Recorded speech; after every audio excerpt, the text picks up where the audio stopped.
આપણે સરસ મજાનું હોટલમાં મળે તેવું મંચાવ સૂપ બનાવવાનું છે। તો તેના માટે અહીં થોડાક મસાલા લીધેલા છે। પહેલાં તો આપણે ઝીણા સમારેલા ગાજર જોશે, કેપ્સિકમ મરચાં પણ ઝીણા સુધારી લીધેલા છે, તીખા મરચાંની પેસ્ટ કરેલી છે અને લીલું લસણ જોશે અને ઝીણી સમારેલી ડુંગળી જોશે। 1 ચમચી કોર્નફ્લોર લીધેલો છે। કોર્નફ્લોરનો ઉપયોગ તમારે ન કરવો હોય તો તમે સ્કીપ કરી શકો છો અને 2 ચમચી સોયા સોસ લીધેલો છે। તો ચાલો મંચાવ સૂપ બનાવવાની શરૂઆત કરીએ। તેના માટે ગેસ ચાલુ કરશું। કઢાઈમાં અડધું પાવરું તેલ નાખીશું। તેલનું પ્રમાણ ઓછું રાખવાનું। જુઓ મિત્રો, તેલ ગરમ થઈ ગયું છે। આખું જીરું નાખશો,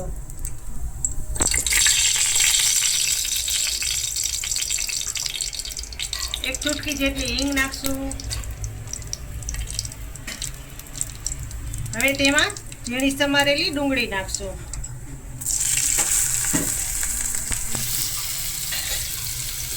બધા મસાલા ધીમા ગેસ ઉપર પાકવા દેવાના છે।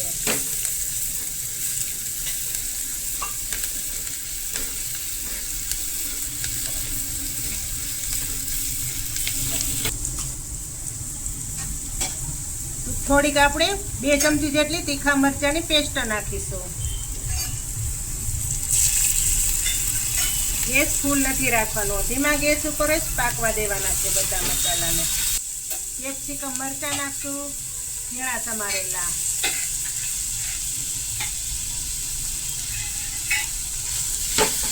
બધું મિક્સિંગ કરતા જશું। સતત ચમચા વડે હલાવતા રહીશું જેથી કરીને તળિયે મસાલા બેસી ન જાય। ઝીણું સમારેલું લીલું લસણ નાખીશું। હવે બાકી રહ્યા છે ઝીણા ગાજર, તે નાખી દઈશું।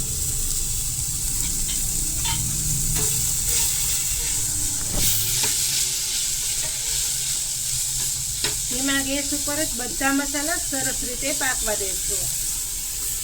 તેમાં હવે બાકીના મસાલા કરીશું।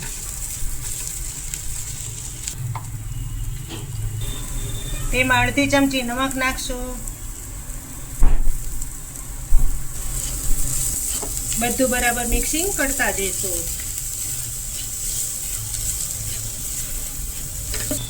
આ રીતનું તમે સૂપ ઘરે બનાવીને પીવો તો હોટલમાં જવાની બિલકુલ ન જરૂર પડે। મસાલામાં આપણે હવે 2 ચમચી સોયા સોસ નાખીશું।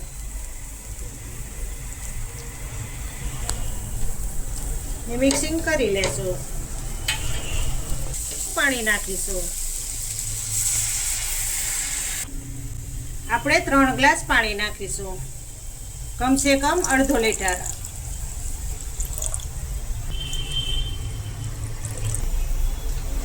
જુઓ મિત્રો, આપણે આ સૂપને સરસ રીતે ઉકળવા દેશું 10 થી 15 મિનિટ સુધી, જેથી કરીને સરસ ઘાટું થઈ જાય। આ સૂપને ધીમા ગેસ ઉપર પાકવા દેશું અને ઉપરથી થાળી ઢાંકી દેશું જેથી કરીને સૂપ સરસ રીતે ઉકળી જાય। જુઓ મિત્રો, હવે સૂપને જોઈ લઈએ। જુઓ, આપણું સૂપ સરસ રીતે ઉકળવા લાગ્યું છે। આ રીતે તમે ધીમા ગેસ ઉપર સૂપને ઉકાળશો એટલે સરસ રીતે બધા મસાલા પાણી સાથે ભળી જાય અને ટેસ્ટ તો ખૂબ જ સારો આવે છે। હવે બાકી રહ્યો છે કોર્નફ્લોર। કોર્નફ્લોરમાં આપણે 2 ચમચી જેટલું પાણી નાખીશું। આ રીતનો કોર્નફ્લોરનો પાવડર પાણી સાથે ઓગાળી લેવાનો। હવે આ કોર્નફ્લોર વાળું પાણી કઢાઈમાં ઉમેરી દેશું। તમારે કોર્નફ્લોર ન વાપરવો હોય તો તમે સ્કીપ કરી શકો છો। હજુ થોડીક વાર ઉકળવા દેશું। જુઓ મિત્રો, બિલકુલ હોટલમાં મળે તેવું સૂપ તૈયાર થઈ ગયું છે। તો હવે ગેસ બંધ કરી દેશો અને ગરમા ગરમ સૂપને સર્વ કરશું। બન્યું છે ને બિલકુલ હોટલમાં મળે તેવું સૂપ, કારણ કે સૂપ ગરમ હોય ને તો જ પીવાની મજા આવે છે।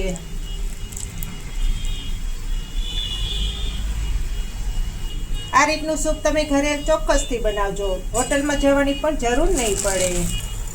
આ રીતના તમે ગાંઠિયા સૂપમાં નાખીને પીશો એટલે ખાવાની મજા આવશે. જ્યારે આપણે આ સૂપ પીવું હોય ત્યારે આપણે લીંબુ નાખીને પીવાનું.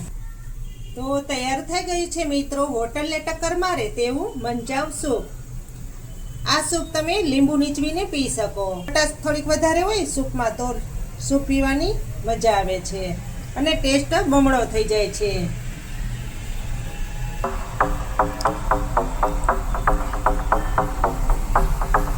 તો ફરી મળીશું એક નવી રેસીપી સાથે. ત્યાં સુધી જય શ્રી કૃષ્ણ, જય માતાજી.